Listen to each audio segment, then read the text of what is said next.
Hey everyone, welcome back to my channel. This is Johanna, your grammar tita. I hope you're doing well today and I hope that you enjoy the topics that we discussed so far. Tonight's topic will be about verbs. And as we know, verbs are action words, and action words tend to have tenses or when they happened, say in the past, in the present, or in the future. However, these can be subdivided or they can still be classified into simple, continuous, perfect, and perfect continuous. But of course, we have to start somewhere.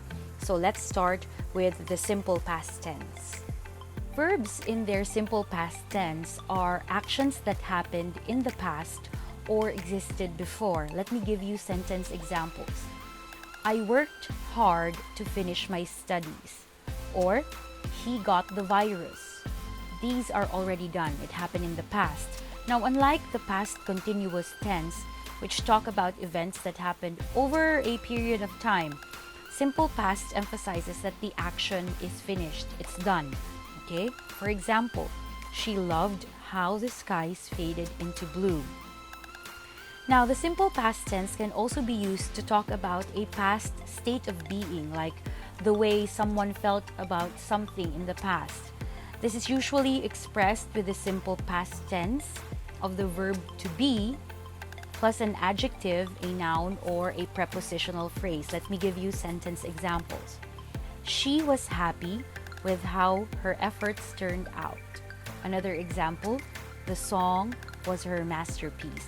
So it's the simple past tense of the verb to be, which is was, and an adjective, noun, or prepositional phrase. So that's how you express something or someone feeling about something in the past.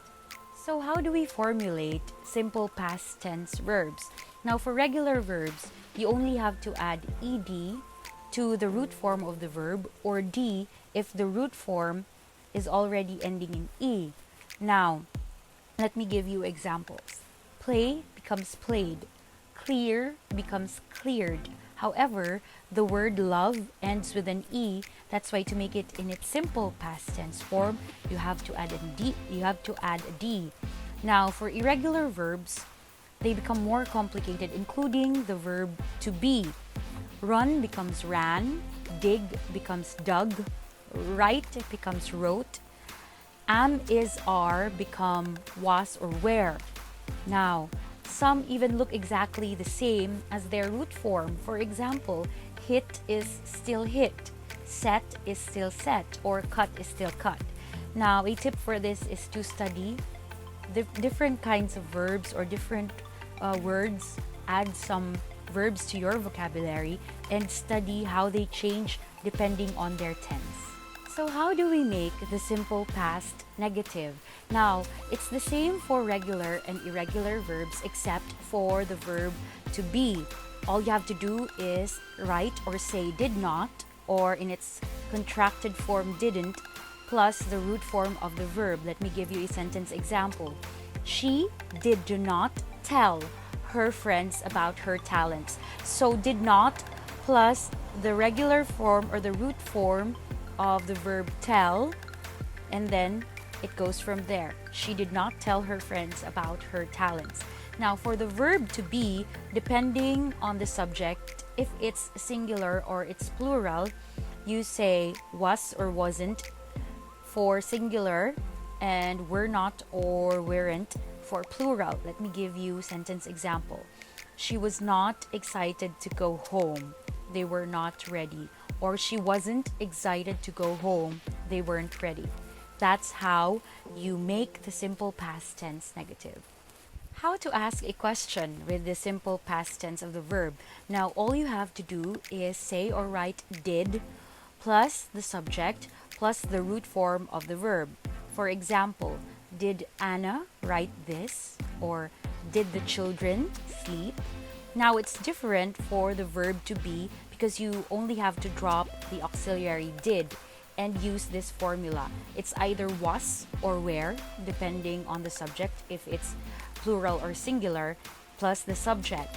For example, was Anna sad when she found out? Or were the people shocked? So that's how you ask a question in the simple past form of the verb. Now, for our new vocabulary segment, the first word is lollygag. Lollygag is spelled Lollygag. Lollygag means to fool around. Let me give you a sentence example. As expected, the children were lollygagging in class. The second word is emulate. Emulate is spelled EMULATE, and it means to strive to equal or excel. Let me give you a sentence example.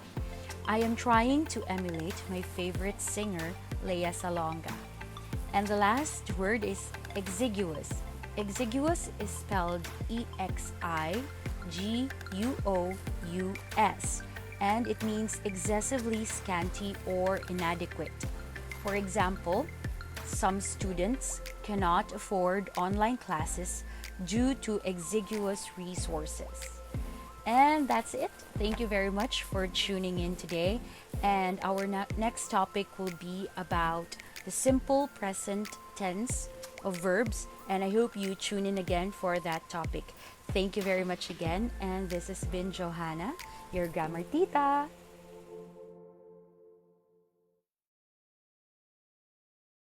Some of my friends are asking me for tips on how to add vocabulary to your stock knowledge. What I do mostly is read books, and it has been my habit since I was in grade school.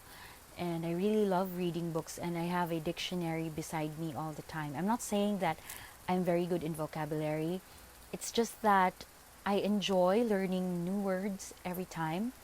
And my mother inspired me to read because she has so many books at home, and even I have so many books at home also from my reading classes when I was in grade school. And I also like to check out new words for myself. When I was in grade 10, I joined a contest for spelling, and I had to read so many words per day just to familiarize their spelling, familiarize their pronunciation, and it was very helpful.